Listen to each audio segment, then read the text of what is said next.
ایک ظالم بادشاہ جس کا نام حجاج بن یوسف تھا. کیا بولے؟ حجاج بن یوسف. بہت ظالم بادشاہ تھا تو ایمان والا، لیکن کیسا تھا بولو؟ ظالم تھا. اس کے بارے میں آتا ہے کہ اس نے ایک بڑھیا کے بچے پر بہت ظلم کر رکھا تھا. ایک بڑھیا کے تو بڑھیا آئی اور اس نے حجاج بن یوسف کو بہت ڈانٹا. بڑھیا نے اس بادشاہ کو ڈانٹا اور اس سے کہا کہ حجاج تو اگر ظلم سے باز آ جا، ورنہ تجھے اس طرح مٹا دوں گی جس طرح اللہ پاک نے قرآن کریم کے پہلے 15 پاروں میں سے کلّا کا لفظ اڑا کر رکھا ہے. بات سمجھ میں آ رہی؟ کون سا لفظ اڑایا؟ ایسے تیرا بھی جو ہے اللہ سے بد دعا کر کے تیرا بھی نام اس طرح مٹا دوں گی.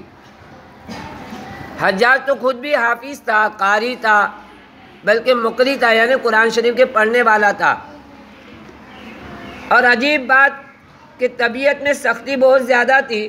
اس نے فوراً قرآن کریم پر نظر ڈالی. 15 پارے تک وہ ڈھونڈتا رہا کہ کہیں اگر کلّا ملے تو اس عورت کو بھی میں، اس بڑھیا کو بھی کیا دوں گا، میں سزا دوں گا.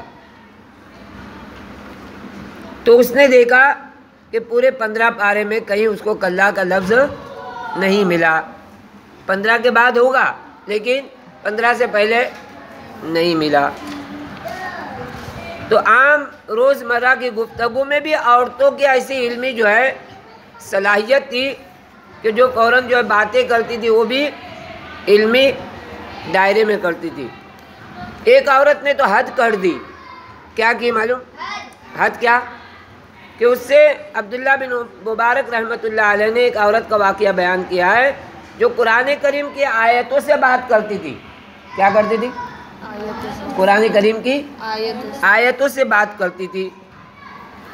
اس واقعے کی تفصیل بیان کرتے ہوئے بات چیت زیادہ لمبی ہو جائے گی. تاہم فرماتے تھے کہ میں ایک جگہ سویا ہوا تھا. ایک جگہ میں سویا ہوا تھا. میں نے دیکھا کوئی سواری پر سوار میرے پاس آیا. میں نے پوچھا تو کون ہے؟ میں نے پوچھا کس سے پوچھا بولو؟ عورت سے پوچھا. تو ادھر سے جواب آیا سلام قولا من رب الرحیم. عورت کی آواز تھی. جب ان الفاظ میں سلام کیا تو میں نے پوچھا اماں کدھر جا رہی ہے؟ اس بزرگ نے اس عورت سے پوچھا. عورت کون سی تھی؟ بڑھیا تھی، اس لیے انہوں نے اماں کا لفظ خطاب کیا.